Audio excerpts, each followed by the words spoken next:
Hi everybody, welcome to the Comfrey Kingdom. This is Michael, okay? My wife's Tiffany, she's filming right now. The reason for this channel that we have is I hear too much negativity about what Comfrey does and what Comfrey can do. And people don't even know, this is like a shrub off of the tree of life, okay? If you look behind me and, well, here's the deal. Here's what I want to show you right now. This is just our introduction video. And I guess I'm giving you credentials to let you know I'm not just some guy on the internet talking about Comfrey, okay? And that's what apparently a lot of people think, you know, and there's so many misbeliefs about Comfrey. Don't put it on an open wound. Don't take it internally. These are all just lies from the FDA, okay, who you shouldn't trust in anyway if you're using herbs, okay, because they're pushing pharmaceutical medication and they're all standing in line to be the next lobbyist for big pharma, okay, and y'all don't realize that, but that's okay. We're going to clue you in. But what I want to show you is what we have going as far as Comfrey goes, and we do grow Symphium officiale, common Comfrey. We do not mess with the Bocking 14 or the Russian varieties, okay? The seeds are sterile. Seeds are sterile, something's wrong with the plant because the Lord did not make plants with sterile seeds. So therefore it's been altered, whether GMO, a lot of people say that it's a hybrid. Well, no, it's genetically modified, okay? And it's not good. But let's take a look at our Comfrey farm, shall we? This here, we had completely dug out and for making oil. And the reason we didn't sell crowns this year is because I didn't think I had enough Comfrey to do so. Okay, but I did let everything seed out because I want babies everywhere. And that's another benefit of going with common Comfrey. Let's walk this way. Right. And yeah, I'm a fat man on crutches. I broke my foot. But I got Comfrey. A few weeks ago. And did I go to the doctor? No. I immediately called for some Comfrey, and my boy ran and got it and brought it to me. Immediately took the pain away like that. Okay.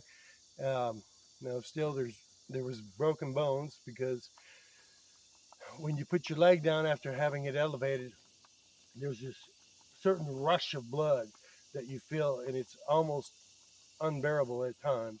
So therefore, you know you have a good break.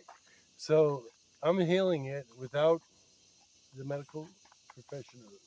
Anyway, let's take a look. Now, if you notice, we got a lot of herbs growing. That's cilantro seeding out right there, right there. Let it seed out. It'll grow back. Of course, look at this Comfrey. We have evening primrose in here. Okay, bee balm, and of course more Comfrey. These are spaghetti squashes. That was grown in wood ash, people. Wood ash for the gardens is Comfrey, beautiful. Comfrey. We got to stay on Comfrey.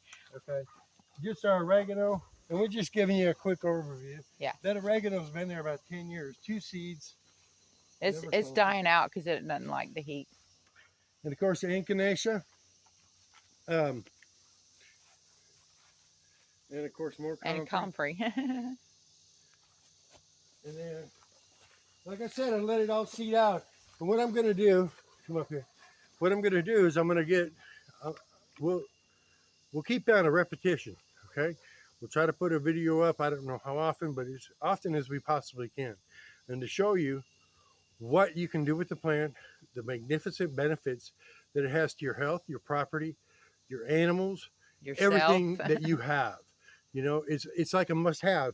So when people say that they want this Bocking 14 because they don't want to overcrowd their property, well, let me tell you what, there's nothing I would love more than to have this plant overtake my property, and it has. And that's fine, because I'll show you when I cut the Comfrey. I had to make this video today because this Comfrey is too huge. Like I said, I seeded it out. All the seed pods have expired. They've dropped babies. We've got babies down in there.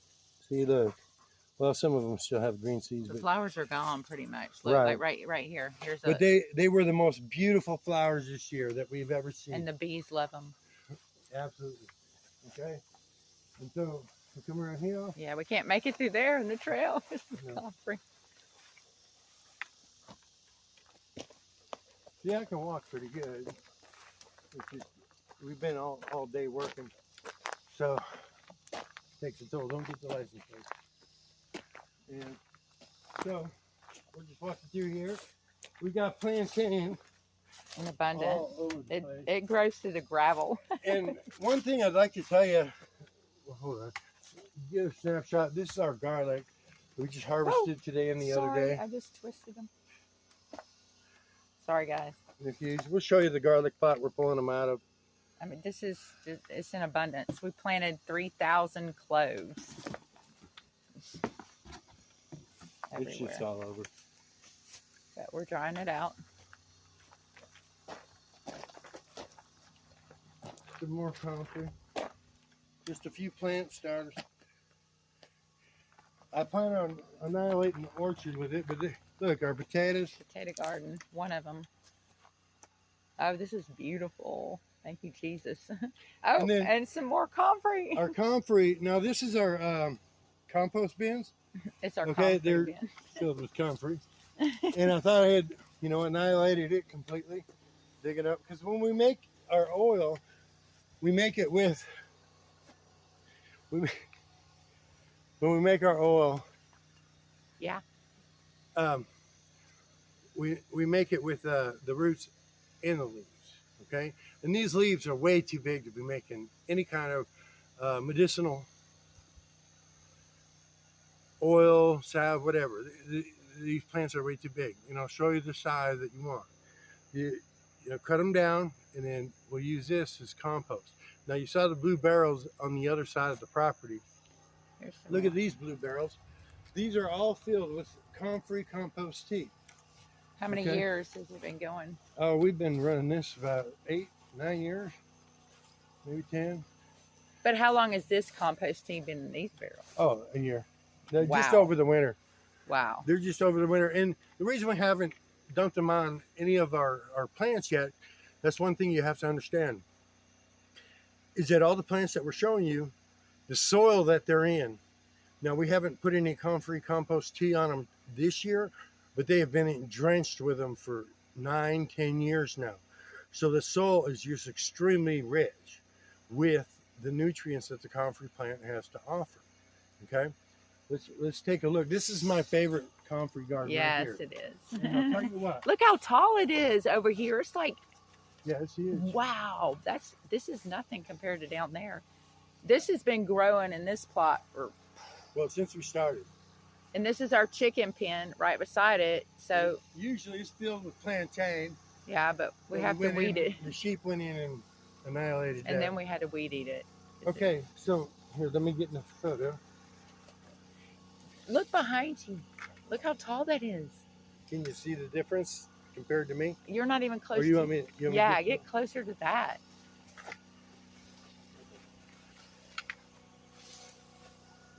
How tall are you? I'm 5'10". Okay, so it comes to right before your shoulders. Yeah. I mean, It's awesome. yeah. See, it's all seeded out. These pods, but see, all these that are burnt up, these are seeds dropped and they're just expired. So I've got so many baby comfreys in here, or that will come. Yep. Okay, so I just have to cut it down. And one thing I want to tell you about this garden here, it's fabulous. It used to be our old potato garden, but see, we put it on the edge of the chicken pen. So as it rains, it washes the chicken poo to the comfrey garden here. Okay, and when I dig for comfrey root in this garden, you reach down, if you get like probably elbow deep, there is a web of comfrey roots down there that is just unbelievable. It's like it encases your hand. It's just outrageous how much roots are in there. And if you're not using the roots, well, I'm gonna give y'all a lay down, and I'm gonna lay down all the chemical constitutes, and whether they're in the leaves or the roots. I'll break all that down to you so you will know definitely I know what I'm talking about.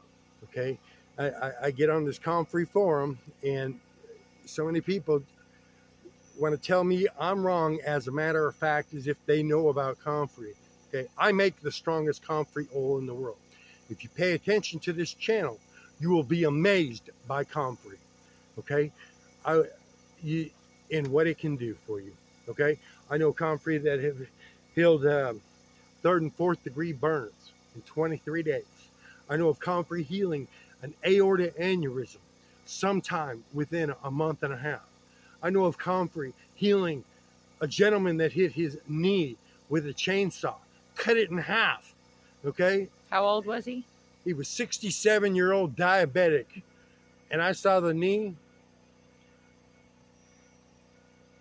in less than 20 days after he cut it, and it looked like a normal knee. Comfrey, okay, on an open wound. Oh, and no, it was not infected. Okay, I've got medical papers from 1640 that prove Comfrey heals gangrene. So when y'all say that Comfrey just heals the surface of a cut or a puncture, you're so dead wrong. Okay, Comfrey heals right to the center of the bone. Okay, and it's able to supply your body with the nutrients that it needs to heal whatever ailment or accident that you may have had. It doesn't have a problem with it. Okay, now the only thing that I haven't had a complete success with Comfrey healing is a hernia. But I take Comfrey internally every day, and I have no pain associated with my hernia whatsoever. Okay, it's just an irritating thing that sticks out of your belly. Okay? Well, why is that? Tell them why. Oh, yes. That's, yeah, because when I was a child, they took my appendix out, and I didn't think about it until recently. A few days after my appendix had burst, I was feeling better already, laying in the hospital bed. And come to find out, the appendix will heal itself. There's no reason to get it removed. Okay? But they did a surgery on me, and since I had an incision, it opened up later when I was older, and now I have this hernia, which is extremely irritating. Okay? And it's the number one reason that I didn't run over to the hospital when I broke my foot. And my foot is broke, or was broke. Okay? And healed just wonderfully with Comfrey. Let's take a look over here. Now here's our corn garden. We got knocked down by a windy storm, but see all the Comfrey in front of it? We bordered all of our gardens out with Comfrey, not knowing that it, does Spreads. what it does. But then, come on, we want to get the tomatoes. Okay. See how tall this Comfrey is? Yeah, it's so tall. But it's all about to get cut down, and And we don't do this every year. We don't ever do this. We No. we let it do it because I need to make sure I got enough Comfrey. right. And y'all might be thinking, why there's our... No, look, this is barely enough Comfrey for what we do. Yeah. Here's our tomatoes. We just put the second cage up, and I got to give all the credit to Tiffany. She started the seeds, got them in the ground. I just said I'm the engineer for the garden plots. Come on, show them over here. How beautiful this garden has come out. This garden is it's a happy place. If you're gonna garden and you're not happy in the place you're gardening, then you need to change it up a bit. Because this is, and we're going to show you. That's the point of our channel, is we're going to show you how we set these garden beds up where you can have success. This is not even doing it justice. We need our GoPro. Well, okay, here's our fennel. She's about to seed out. She's been here about 10 years. Come around the corner with the eggplants. Oh, the eggplant. This is our first time doing like tomatoes and we've always done peppers back here.